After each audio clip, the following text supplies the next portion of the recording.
To outsiders, I am both the future heir of Wang Media and a powerful movie star in the entertainment industry. A true epitome of success, however.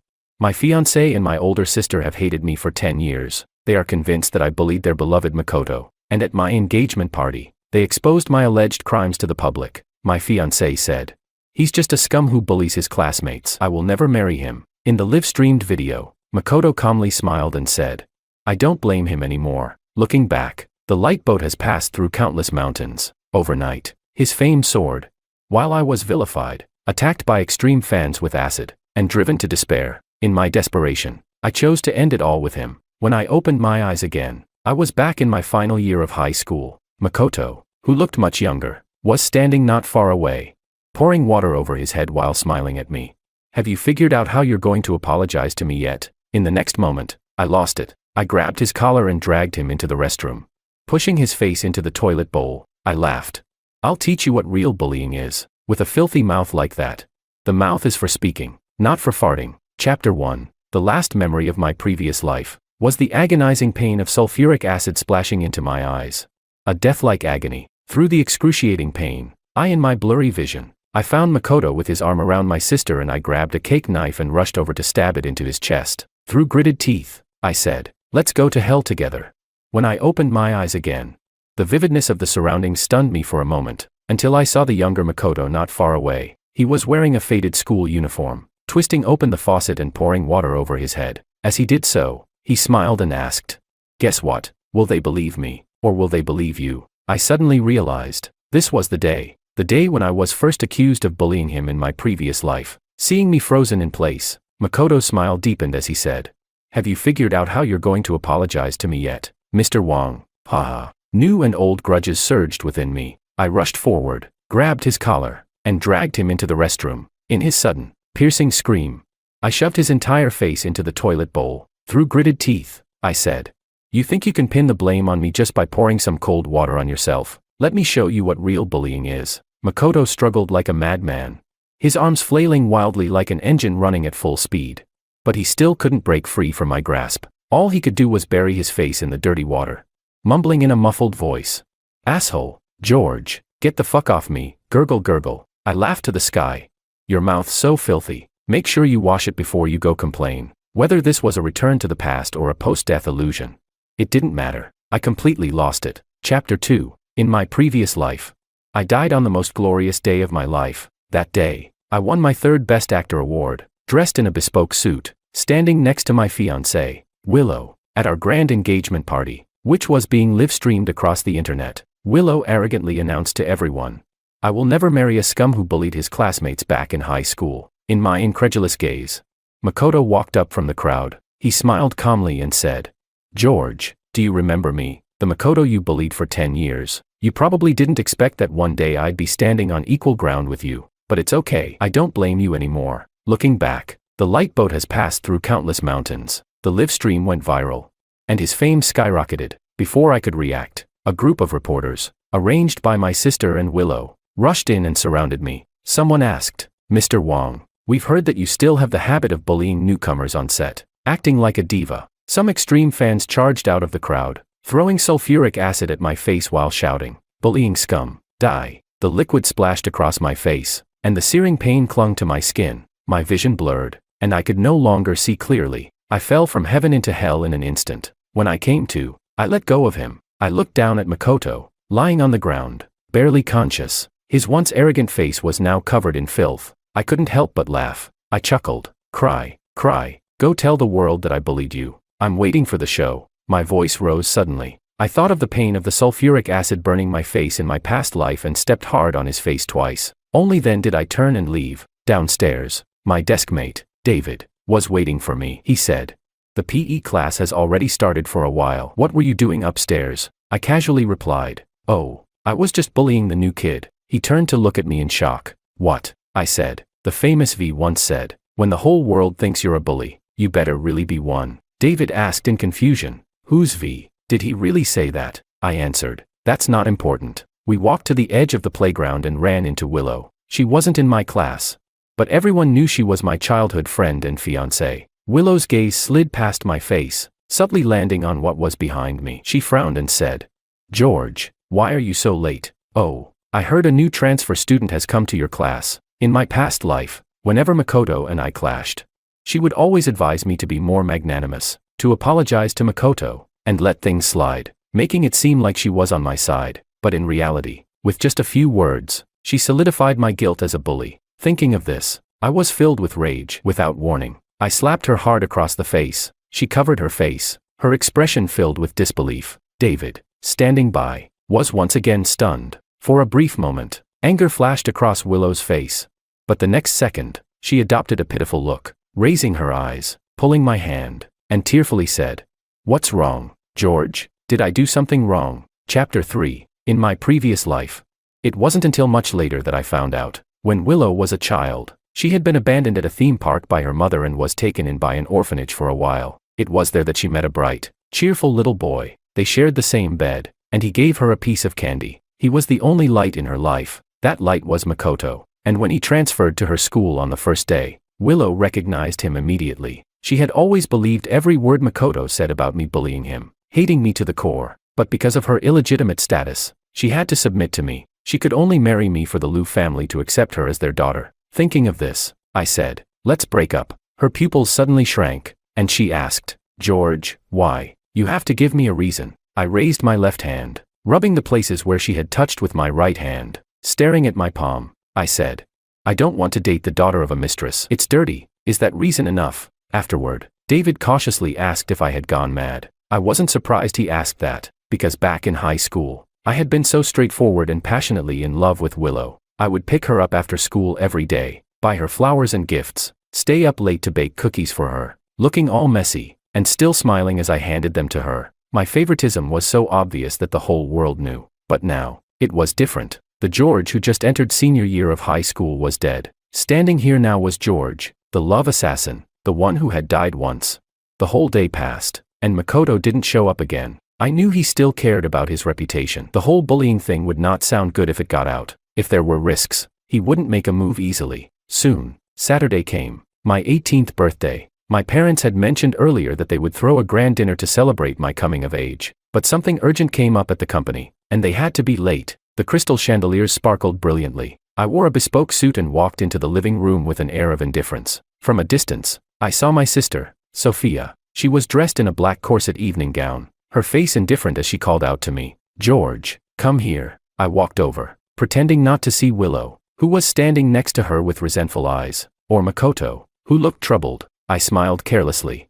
"Hey, sis, what's up? Got a present for me?" Sophia shot me a cold look for a moment, then said, "Bullying classmates, insulting friends. George, is this how the Wang family educates you?" Her voice was loud and clear, and in an instant, all the guests turned their attention toward us. I frowned and said, "What are you talking about, sis? I don't get it." I looked at Makoto, then pinched my brow and said, "Who did I insult? When did I bully anyone? I don't even know him." My sister furrowed her brows and said, "It's no use being stubborn now. When you do something wrong, you have to pay the price. Today, since mom and dad aren't here, I'll discipline you for them." Saying that, Sophia walked up to me, looked me in the eye, and slowly said, "Kneel." Chapter 4. In the vast banquet hall, countless eyes were watching the drama unfold. People whispered, "What? Bullying classmates? George really did that? Ugh. He's probably just been so arrogant and used to it that he can't stand to see others doing well." Some others said, "Luckily, his sister is holding him accountable." Honestly,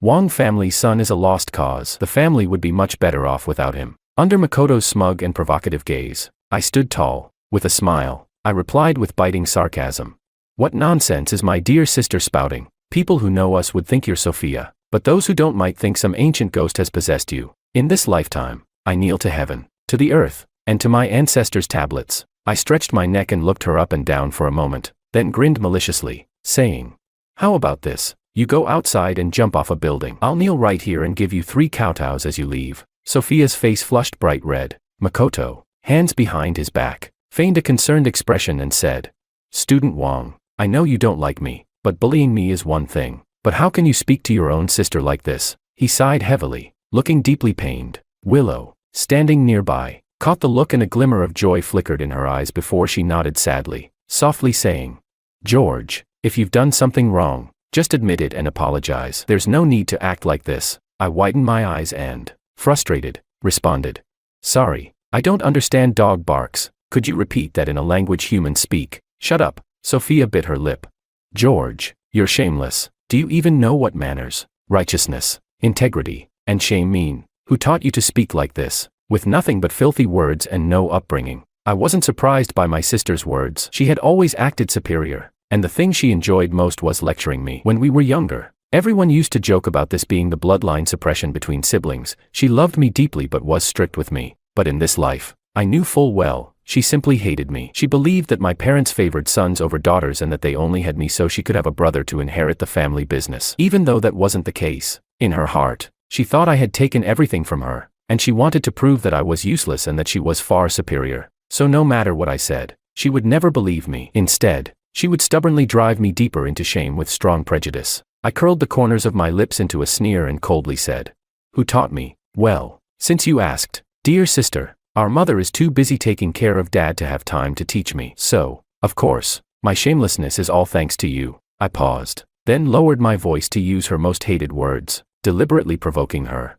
"How are you ever going to get married with such a personality?" In my previous life, I both feared and loved Sophia. She was several years older than me and had always been someone I respected. When we were younger, our mom was busy taking care of our disabled dad and managing the company, so Sophia had taken care of me. If I did something wrong, I would be punished with a ruler on the palm, sometimes even forbidden to eat. Once, when I brought home a scruffy stray puppy, she wouldn't let the maid open the door for me. She said, "It's dirty. This kind of thing isn't welcome in our house." I had no choice but to sit outside on the steps holding the puppy the whole night. At that time, I was still young and thought her harshness was just her personality, that she had a tough exterior but a soft heart. But it wasn't until Makoto came into the picture that I realized. Sophia wasn't cold to everyone. She was sweet and gentle with Makoto. I had seen her give him hot milk, act coquettishly toward him, and even on rainy days, pick up a weak stray cat and ask him shyly, "Shall we raise a cat together?" When Makoto was drunk and said nonsense, she listened intently, her eyes full of affection. In my previous life, I had been trapped in a love-based illusion.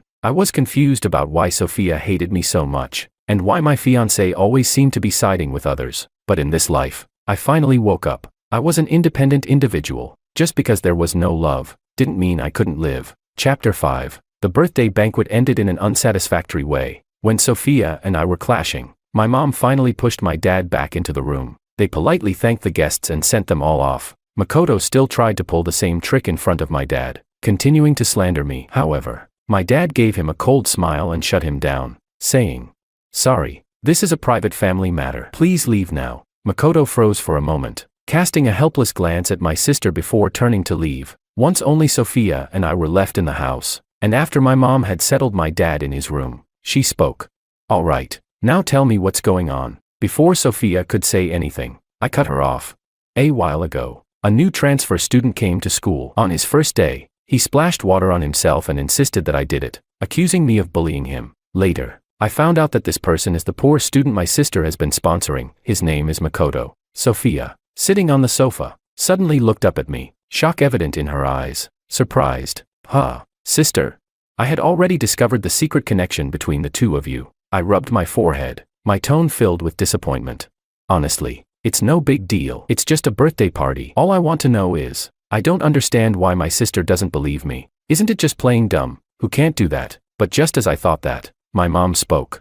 "All right, no matter who bullied whom, let's not talk about it anymore. If this gets out, it won't be good for either of you." Back at school, I began bullying Makoto openly. I poured ink into his drawer, laughed loudly while he struggled to read English with a thick accent. I tore apart his physics test paper, letting the pieces rain down on his head. I said, "Go on, keep reporting me." I laughed and added, "Isn't that what you're best at?" A shower of torn paper fluttered down from his head. He looked at me, his eyes flashing with deep hatred, but in the end, he could only apologize, his face full of humiliation. "I'm sorry, George. If I did anything that upset you, I apologize now. I'll change." "All right," I chuckled.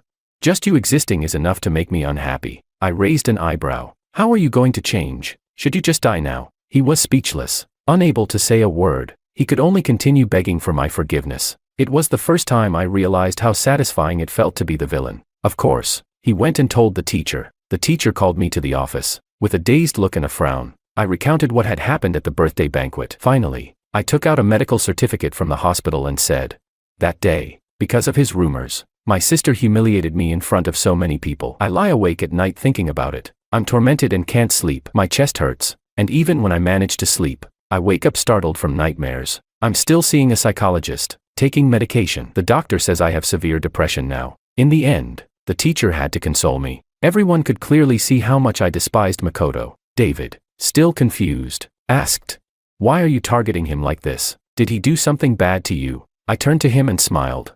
"Can't it just be because I'm a bully who, with my family's money, looks down on a poor new student?" He looked at me, speechless. "Give me a break." He shot me a glance and said, "If you were that kind of person, why didn't you bully me? My family is much poorer than his. On our first day as friends, you bought all my stationery for the next 3 years of high school. If you want me to believe you're bullying classmates, it's easier to believe I'm Jesus. I still get that much, at least. Yes. This is something everyone understands, but my sister and my fiancé don't get it." I curled my lips into a smile, but there was no joy in my eyes. Chapter 6. A month later came the school's centennial celebration. In my past life, Makoto performed a piano solo at the celebration event. He was noticed by the special admissions officer present and granted the only special admission slot. As for me, I had been practicing the guitar for over 10 years and had prepared a song. But then Willow came to find me. In the campus bathed in the setting sun, she slipped into my arms and gently said, "Can you not go, George? I'll be jealous. I only want you to sing for me." Back then, I was an idiot. I was so pleased with myself, thinking this was a sign that she liked me. So on the day of the performance, I didn't go. Instead, I stayed in an empty classroom, singing her one love song after another. When the last note faded, distant cheers roared from the auditorium. Willow heard it and suddenly smiled. She was always gentle and reserved in front of me. Even her smiles were light and fleeting, like there was a fog between us. But this time, I saw her emotions shift so clearly. I put down the guitar, cluelessly asking, "Are you happy?" She paused before saying, "Yes, I'm happy." At the time, I thought she was happy because I was singing just for her. It wasn't until much later that I realized she was happy because Makoto's performance had been a huge success. The only light in her life now had a brilliant future ahead of him. I submitted the program I had prepared long ago, but this time, it wasn't a solo guitar performance. I pulled together everyone in the class who was interested in performing, and we put together a group performance. I paid for everything myself, hired the best instructors, bought the most expensive costumes, custom-made the best instruments and props, and even booked the most luxurious dance troupe. Compared to that, Makoto's piano solo seemed too simple. I don't know what he complained to Sophia about. That evening, when I came home after school, she stopped me in the garden. "George." My sister looked at me with a blank expression. She said, "For the school celebration performance, withdraw your program." I smiled and asked, "Sophia, are you barking?" She snorted coldly and said, "Don't think I'm negotiating with you." A hint of icy mockery flickered in her eyes. She added, "If you insist on going, the consequences are on you." I stopped in my tracks, staring into her cold eyes and said, "Sis, does your crush, who's been learning piano for over 10 years, not have the confidence to beat me if we're competing on the same stage? What a waste." Chapter 7. A few days before the school celebration performance, Willow found me. She said, "George, what happened last time was my fault, but you blocked all my contacts and wouldn't meet with me. I don't know what happened. George, do you have a misunderstanding about me? Or have you fallen for someone else?" As she spoke the last few words, her voice even carried a hint of sharp pain. She spoke with grievance. "But you said yourself that you would always love me the most." A rush of anger mixed with sharp pain suddenly surged in my chest. In the past, I had genuinely liked her for so many years. She said she didn't want me to act as a couple with female actresses, so I gave up many golden opportunities from famous directors. She said Makoto came from a poor background, had been bullied in the orphanage, and told me not to hold his offenses against him. So, I forgave his offenses again and again. I just wanted to exchange sincerity for sincerity, but what I got in return were years of slander and hatred from them. At this moment, I suddenly didn't want to bother with any facade anymore. I reached out and grabbed Willow by the collar, shoving her hard against the tree behind her. She gasped in pain. Unable to speak before slap, I struck her face with a resounding slap. I held nothing back. Her pale face immediately turned red and swollen. I leaned close to her and said slowly, "You've known Makoto for a long time." "I've known. You like him, don't you? Why are you here crying in front of me? Is it because you wanted to use me to pave the way for Makoto? You really are just like your mother, who loves to play the third wheel." Disgusting. When the last word left my mouth, the emotions in her eyes brewed like a storm about to break, but she couldn't say another word. I sneered, released her, and turned to leave. That night, I had a dream. A rare dream of what happened after I died in my past life. The knife plunged into Makoto's chest, and I died in intense pain. He was rushed to the hospital for emergency treatment. Outside the emergency room, Willow choked out, "You said he wouldn't get hurt." Sophia rolled her eyes and coldly responded, "I already agreed to let you be the mistress. Living together with the three of us, what more do you want? You're just a bastard. Without me, could you even enter the Liu family door?" Willow trembled slightly, furrowing her brows in rebuttal.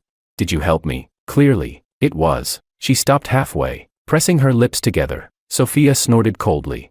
"Yeah, my brother helped you, but he's dead now. The person who killed him is still someone you contacted. Have you forgotten?" Willow stood silently, staring. The red light above the operating room door was flashing. Moments later, Makoto was wheeled out. The doctor said, "The patient is still in critical condition." Willow's gaze briefly passed over his pale, bloodless face. And then, with slow, deliberate words, she said, "I haven't forgotten. I never regret it." I woke up suddenly from the dream, stumbling to the bathroom and dry heaving into the toilet for a long while. When I straightened up, I supported myself on the counter and stared at my reflection in the mirror. My bloodshot eyes were filled with hatred. "Never regret it," I murmured. "It's okay. This lifetime, you'll regret it. Regret being born. Just wait and see." Chapter 8. On the day of the school celebration performance, I ran into Makoto by the artificial lake on campus. He looked triumphant, with an expression that clearly said he was destined to succeed. He said, "George, do you really think the status of the Wang family's heir will always protect you? You've bullied me for so long. Do you really think I won't fight back? I'll make you pay 1,000 times over, even if you know about Willow and me. So what? She loves me, and your sister loves me too. You're just a useless loser, relying on your parents for everything." He rambled on, but I just smiled and responded with one line, "Is the toilet water tasty?" Then, seeing his face shift in shock, I turned and left. In the evening, the fiery sunset stretched across the sky. I changed into my performance outfit with the rest of the team and was heading toward the backstage area with my instrument. Halfway there, I suddenly realized that the prop I had prepared for the finale curtain call was missing. Did I leave it in the rehearsal room? I thought back carefully and decided to go back and find it. David asked, "Do you want me to come with you?" I replied, "No, it's not much. I can handle it on my own." I smiled and said, "You guys go on ahead and get ready in the back. Then, talk to the stage manager about arranging our props." The vast building was eerily quiet. I took 2 steps at a time, rushing up the stairs, but as I was about to reach the rehearsal room floor, I suddenly stopped. There was someone standing a few steps away. The golden red light of the setting sun filtered through the window, casting its glow on only part of her face. In the shadow, her cold and malicious eyes flashed. It was Willow. Before I could process what was happening, she suddenly lunged at me. My mind froze for a second. By the time I reacted, my body was already light, and I fell backward. Behind me was a flight of high stairs. I landed hard on my back, rolling down the steps. Pain overwhelmed me as I hit the iron railing, and I felt a sharp crack in my ankle. I couldn't move. Willow walked over, crouched down beside me, and looked at me with that innocent yet aggrieved expression in her eyes. She said, "George, don't blame me. You've had everything since birth. Even if you miss this opportunity, there are plenty of other paths for you. But Makoto and you are different. He's already done his best with the effort he can give." With that, she raised her foot and stomped down on my leg. In that instant, the scene from my dream flashed in my mind. She was standing outside the hospital room with my sister, looking at Makoto, who had been wheeled out of the emergency room, with eyes filled with tenderness and affection. But when it came to me, her voice was indifferent as she said, "I've never regretted it. 15 crucial years of my life, the most passionate and sincere love, and it was all tied to a person like this." I suddenly burst into laughter. Just before her foot could land on my calf, I swiftly pulled away. I cursed, "Bitch." The pain from my sprained ankle made my breath hitch, but I still seized the moment while Willow was still processing what happened. I grabbed her hair and slammed her head into the railing. Through gritted teeth, I spat, "Trash, you want to harm me again? You're dreaming." Willow's head hit the railing hard, making a loud thud. Her forehead collided with the sharp edge, and fresh blood immediately flowed out. It trickled down her cheek, dripping onto her clothes. "George." I took a couple of deep breaths, releasing her hair and standing up. The pain from my twisted ankle was relentless, but I didn't care. I looked down at her eyes, which were clouded with pain, and slowly began to smile. I said, "What a devoted girl, willing to sacrifice herself just to have me ruin myself here, to secure a future for your beloved. Is this the warning Sophia gave me? You two had already planned who would be the dominant one, and who would be the submissive, right? How disgusting, how stupid." I took off my shirt and began wiping the blood off her face, until the white fabric was stained and splotchy. Then I threw her down on the ground and,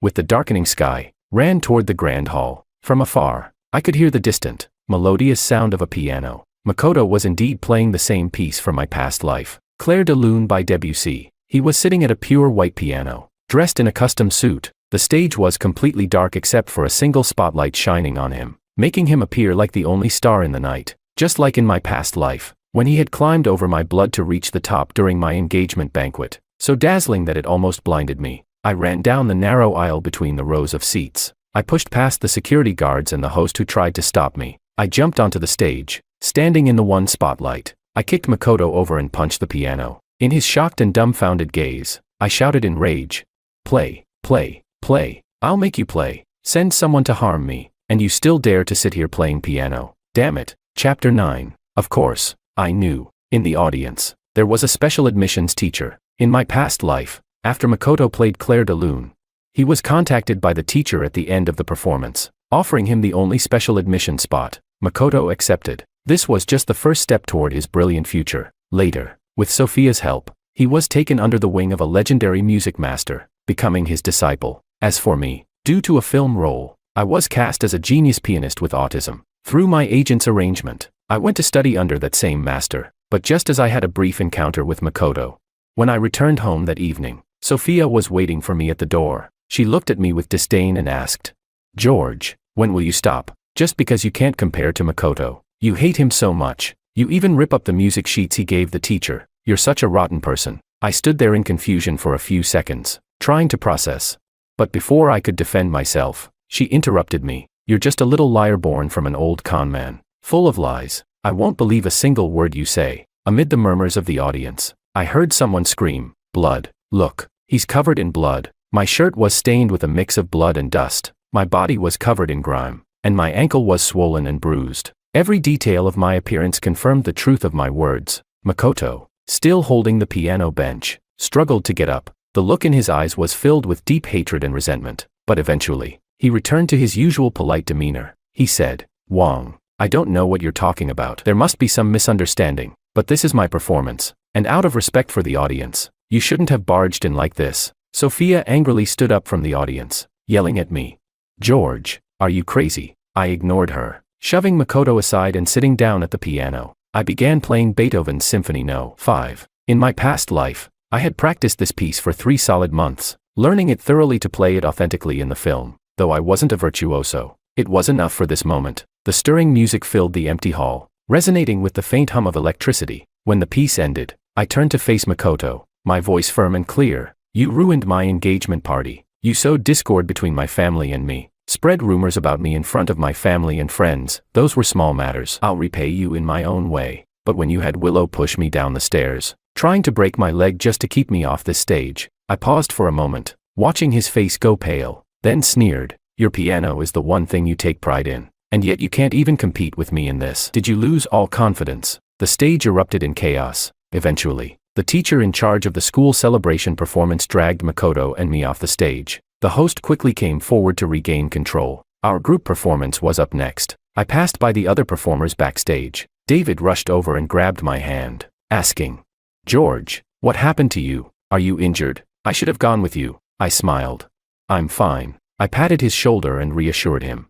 "Go on and perform. You've practiced so hard. Just give yourself a satisfying result." The first place in the school celebration performance would earn a 100,000 yuan prize. From the start, this performance wasn't for me. As I watched them walk onto the stage, I felt a weight lift from my shoulders. Then, as the intense pain and exhaustion surged through me, I closed my eyes. My consciousness slipped into darkness.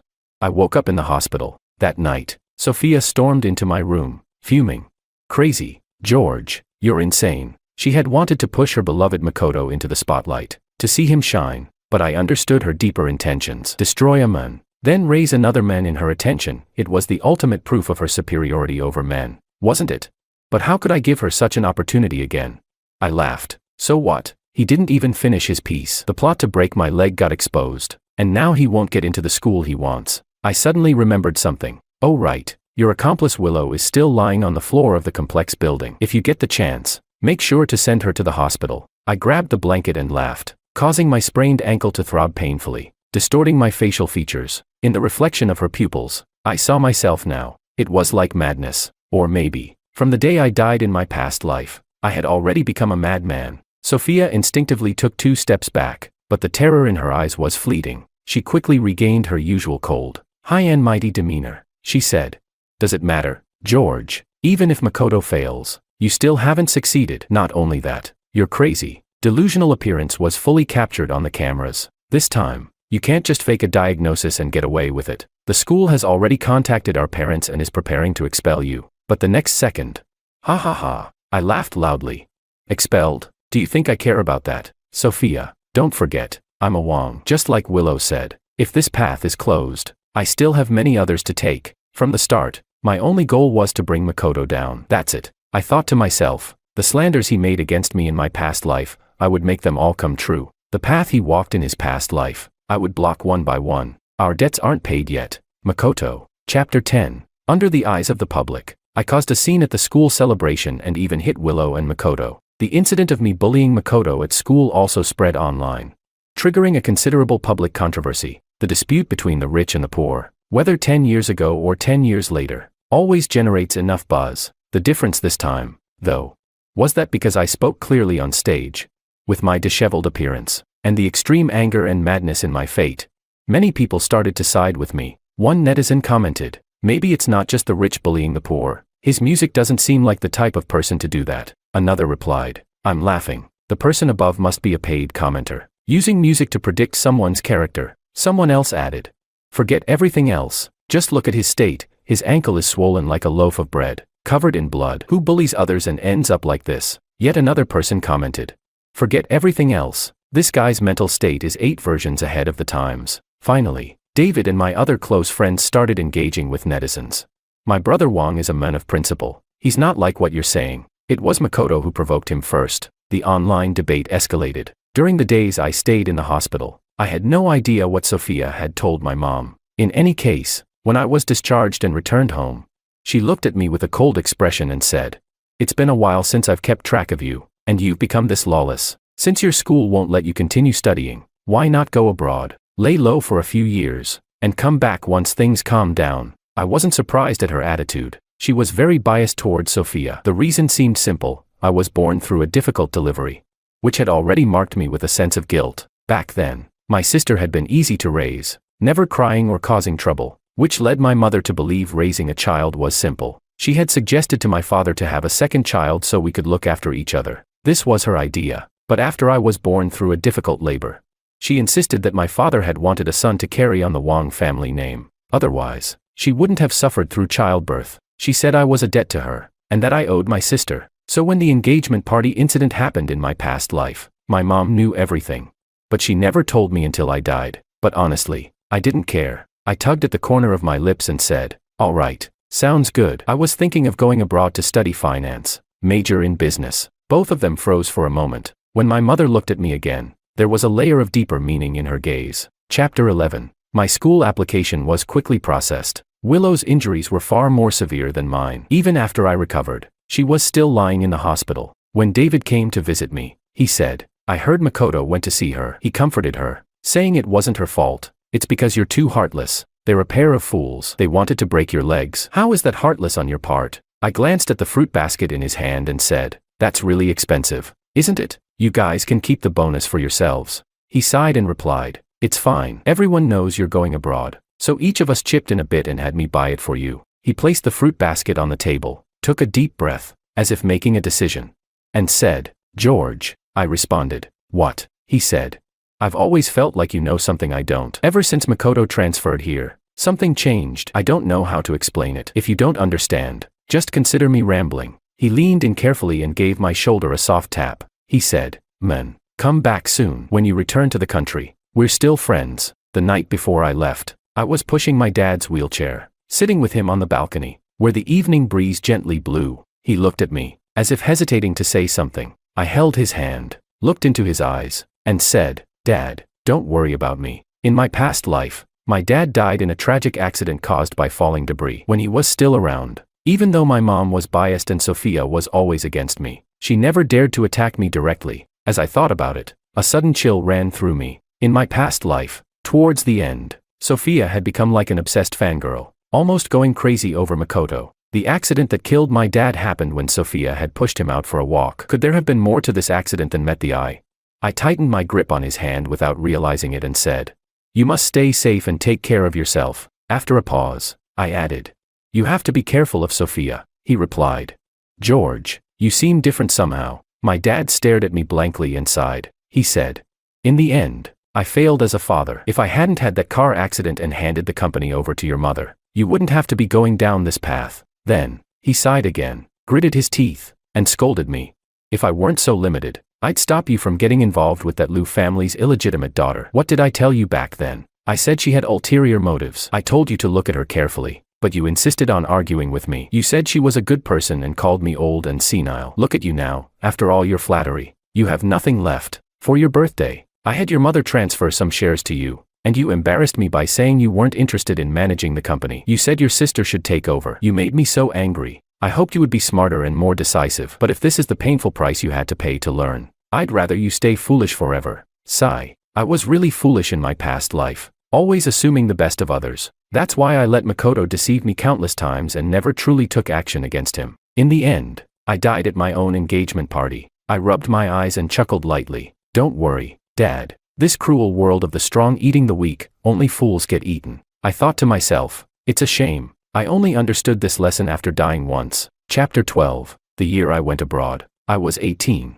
Everything around me and everything I encountered was completely unfamiliar. But I didn't feel scared at all, because I knew too much about what was going to happen. Though the details were unclear, the key turning points were enough for me to do a lot. The most important one, though, was 2 years later. In my past life, when I turned 20, Sophia had partnered with a man named Kevin in San Francisco. He controlled the most advanced core technology. Over the next 5 years, Kevin helped Sophia take full control of the Wang family business. Step by step, I invested the money my father gave me into the stock market, using a bit of my past life's remaining memories to multiply my initial funds several times over. Meanwhile, at school, I spent double the time on courses while also using that money to invest in several companies that, in my past life, eventually made it to the Fortune 500 list. At that point, most of them were still in their infancy. During this period, David contacted me many times. Every week, without fail, he'd call to tell me how much the brothers missed me since I left. He also mentioned how much better life had been with the bonus they received. He said, "Recently, C University held an independent admissions interview. Makoto applied, but he got rejected. It was hilarious. The teacher in charge of the interview was actually at our school's anniversary performance. She said, Makoto's rendition of Moonlight Sonata was so muddled, it didn't even come close to your fate. Ha ha ha. The look on Makoto's face when he came out, it was priceless. And I got the results from the college entrance exams, first in the school, third in the city. When I received that message, I was in the middle of preparing for my double degree final exams, completely overwhelmed. But I couldn't help but smile sincerely. I replied, "Congratulations." He responded, "George, I'm still waiting for you to come back so we can be brothers again." My dad also often called to update me on Sophia's recent activities, asking how I was doing abroad and if I had enough money. Then, when I'd mention my current situation, he'd sigh in relief but also with a bit of helplessness. He said, "Remember to balance work and rest. Don't push yourself too hard." He added, "If you need any help, don't hesitate to ask. Don't feel embarrassed." So I told him Kevin's name and some other details I remembered and asked him to help me investigate the person.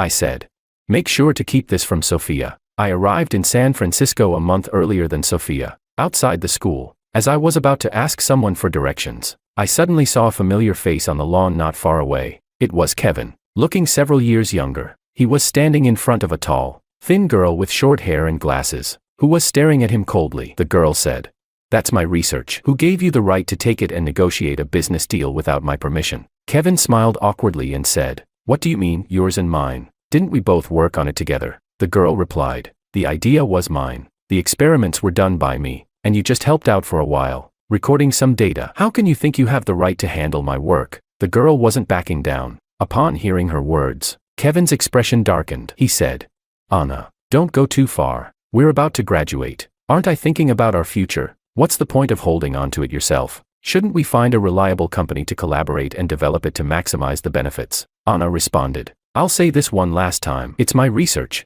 The girl, named Anna, stared at him coldly. She said, The patent is in my name. You don't even understand the core technology. And you're talking about finding someone to help develop it. As long as I'm alive, that'll never happen. Also, we're breaking up. From now on, we have nothing to do with each other. She turned and walked away. Kevin stood there, staring at her retreating figure, his eyes slowly growing colder. In his pupils, a glint of cold murderous intent seemed to flash. I stood there, suddenly enlightened. In my past life, I had once overheard my mom asking Sophia how she managed to get someone like Kevin under control. At that time, Sophia had smiled faintly and said, "Because he needs my help." But what was even more important, in my past life, I had never heard of Anna before. Chapter 13. I found a way to meet Anna. In a cafe far from their school, she sat down across from me. She got straight to the point. "Mr. Wang, I know why you're here, but I'm not selling my work," I replied. "Why not?" She hesitated for a moment before answering. "Currently, it's only a semi-finished product." I froze mid-motion, the cup almost to my lips. She continued, "I know that business people care about commercial value, but I don't. I only care about the results I'll achieve in the end. How it can change human technology. To me, that is what truly matters." I stared at her intently. When she spoke about her ideals, her plain face radiated an indescribable, almost blinding brilliance. She was a remarkable girl, and she should have been a great scientist whose name went down in history. But in my past life, because of others' selfishness, she died in a foreign country.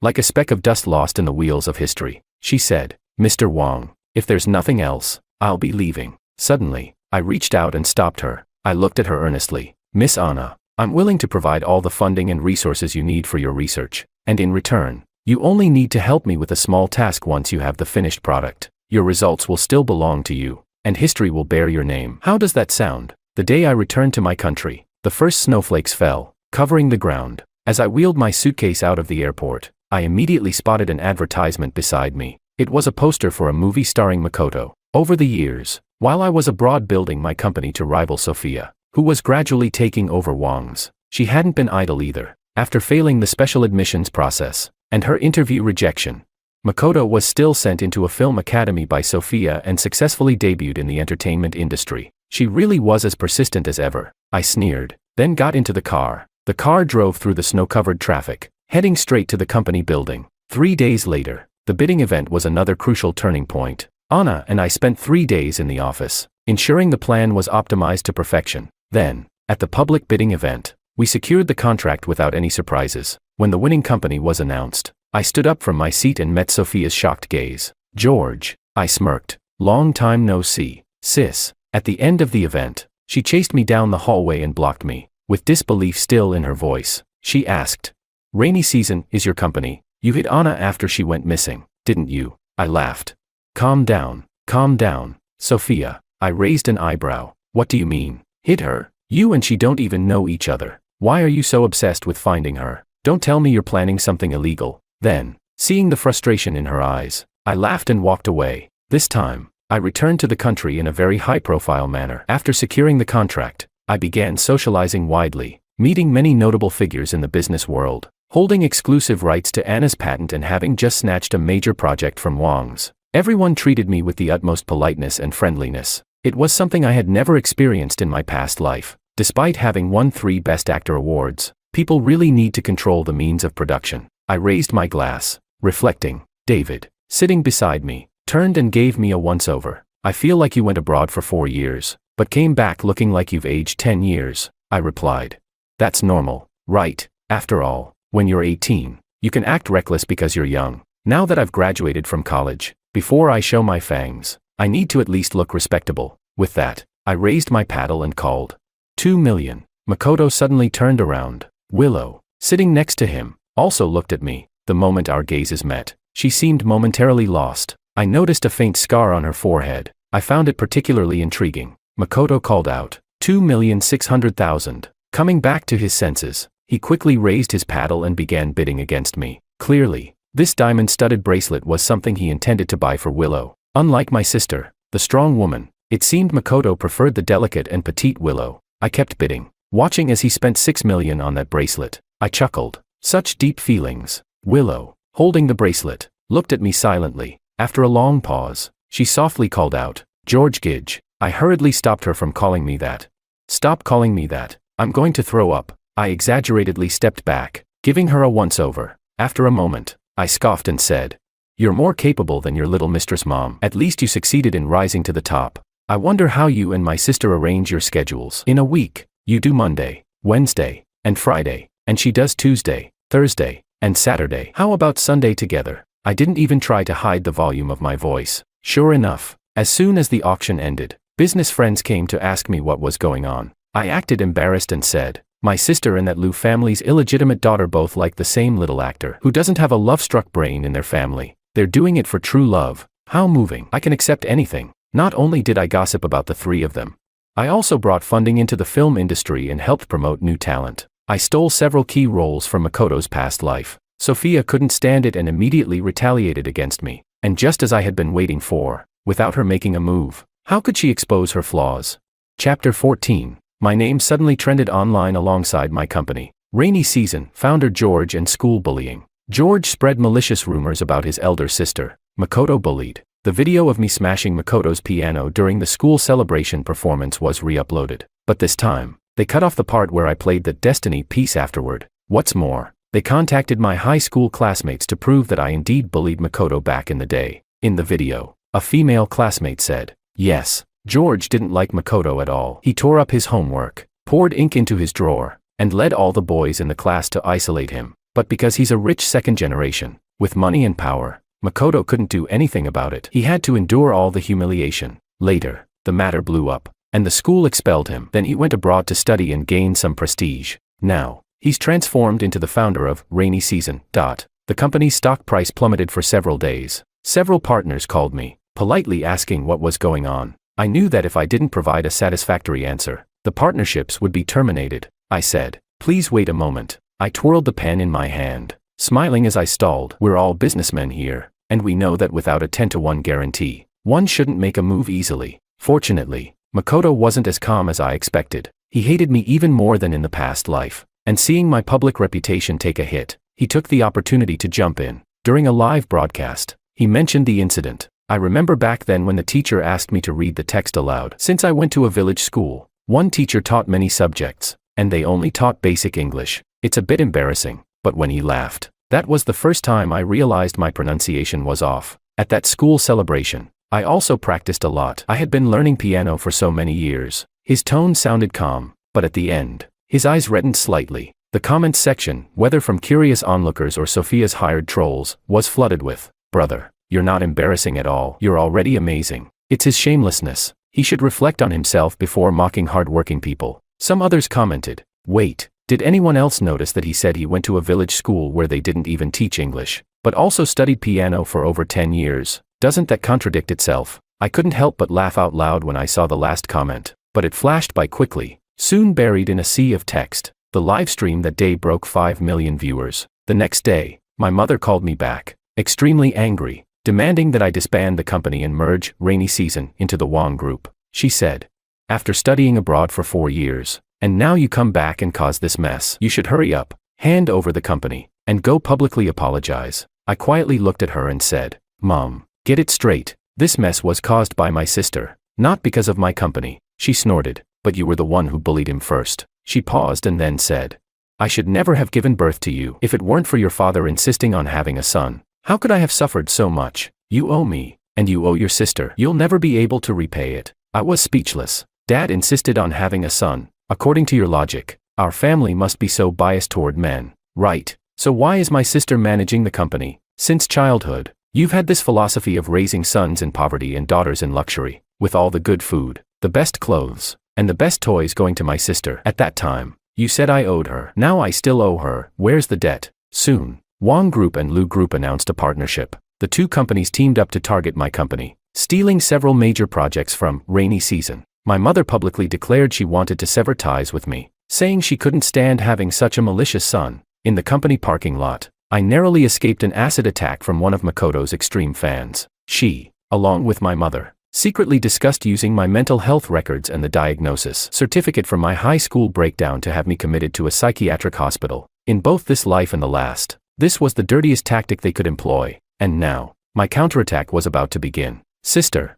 Chapter 15. Watching myself retreat without any means of counterattack, things were spiraling out of control. At just the right moment, Makoto won his first Best Actor award. and his birthday was approaching. So he hosted a grand celebration. The venue was decorated luxuriously, and he invited many of his fans, even setting up a live stream for the event. Makoto graciously thanked his fans in front of the camera. The next segment was the video greetings from fans. On the big screen behind him, a video flashed. It was a bit blurry, and the angle was sneaky, as if someone had secretly filmed it. In the dressing room on set, another actor was eating a lunchbox when Makoto suddenly kicked him to the ground. He walked over, looking down at him. "Sophia is my girlfriend. You dare to flirt with my woman? You really have guts." "Huh?" the actor replied.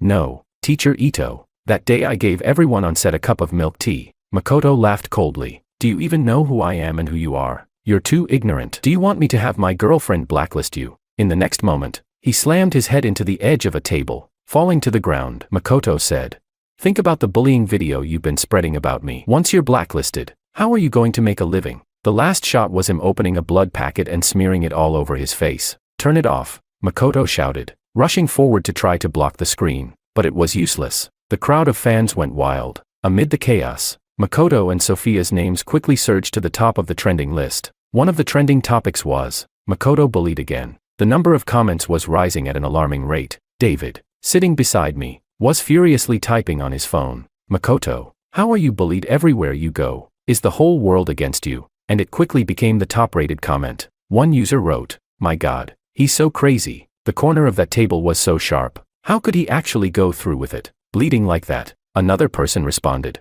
"How else could he prove he was bullied? Stop calling him Makoto. Just rename him Ito, and he can keep playing the victim." Someone else added, "If I'm not mistaken, the movie he won Best Actor for wasn't originally supposed to be his lead role." Another actor, who was quite popular, was supposed to play the part but was later frozen out. Another comment said, "Can't get the role through auditions, so he uses connections to blacklist the competition." Huh. Amid the discussions, another video hit the trending list. It was recorded at a university abroad, where a racist laughed loudly after a foreign student gave a speech, mocking his not-so-perfect English pronunciation. The person repeated, in a mocking tone, "Do you know what this is? This is standard British English, joker." Then I grabbed his collar and punched him in the face. With perfect accent, I retorted, "Since you like laughing so much, is that how you laugh at your dad's funeral?" The other guy went ballistic, yelling about wanting to duel me, but once again, I knocked him out with another punch. The person who posted the video was a fellow foreign student, who said,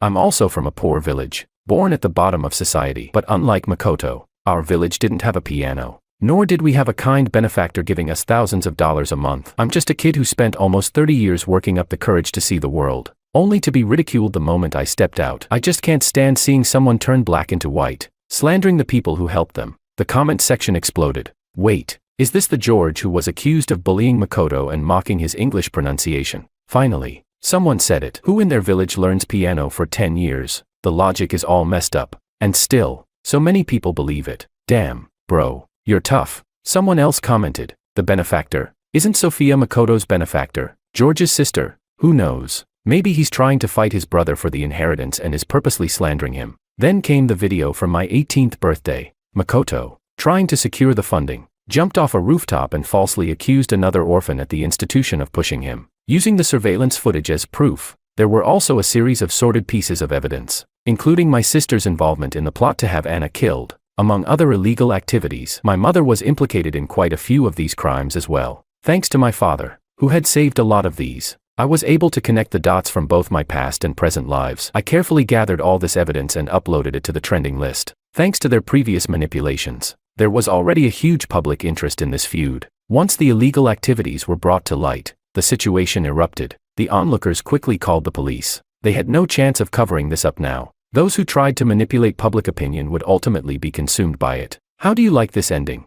Chapter 16. The day my mother and Sophia were taken away by the police, my father tossed a divorce agreement in front of me. Sophia, in disbelief, shouted at him, "I knew it. I knew you favored boys over girls. Dad, am I not your daughter? Why do you favor George so much? I'm your child too." My father sighed and replied, "Your mother favors you, so I favor your brother. This world is always fair, isn't it?" Meanwhile, the projects that Wang and Lu companies had stolen from me were gradually falling apart. Their charges grew to include economic crimes. I took over the Weekend Wang Group, merging it into Rainy Season. Then I went to meet Angelica, who had returned to the Lu family. She was Willow's half-sister. Her parents were in a business marriage, she said. When I was young, I hated that woman. I thought she destroyed my family. But later I realized, if my dad hadn't cheated, Willow wouldn't even exist. She picked up her coffee cup and continued.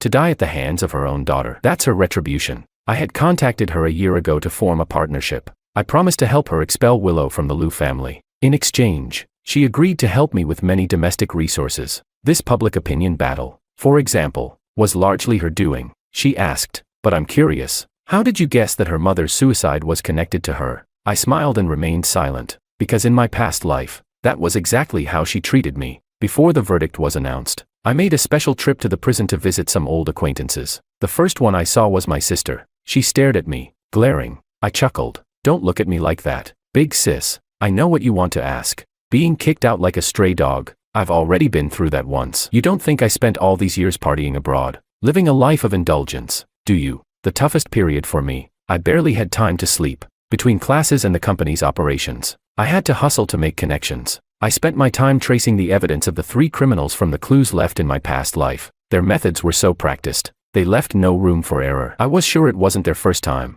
Evil people couldn't just be evil in front of me. In the shadows, they had brought forth even more darkness. I was right, I said. Sophia, Mom always says I owe you, that I shouldn't have been born, that I'm the result of the patriarchal mindset. And you believe that too. But I know very well, it's just a justification for your own selfishness. You never saw me as your brother, so you thought nothing of using any means to take everything you wanted. The sad part is, I never intended to inherit the family business. If it weren't for your meddling, all of this would have been yours. So remember this, you're not fighting me. And you're not fighting some outdated patriarchal thoughts. You're just fighting for the sake of fighting. And that's why you'll lose to your own obsession. The second person I went to see was Makoto. He looked disheveled, with hollow eyes. Through the glass, his gaze was filled with hatred, as if he wanted to devour me. He couldn't pretend to be polite anymore. He bared his teeth and asked, if you had evidence all along, why didn't you use it sooner? He said.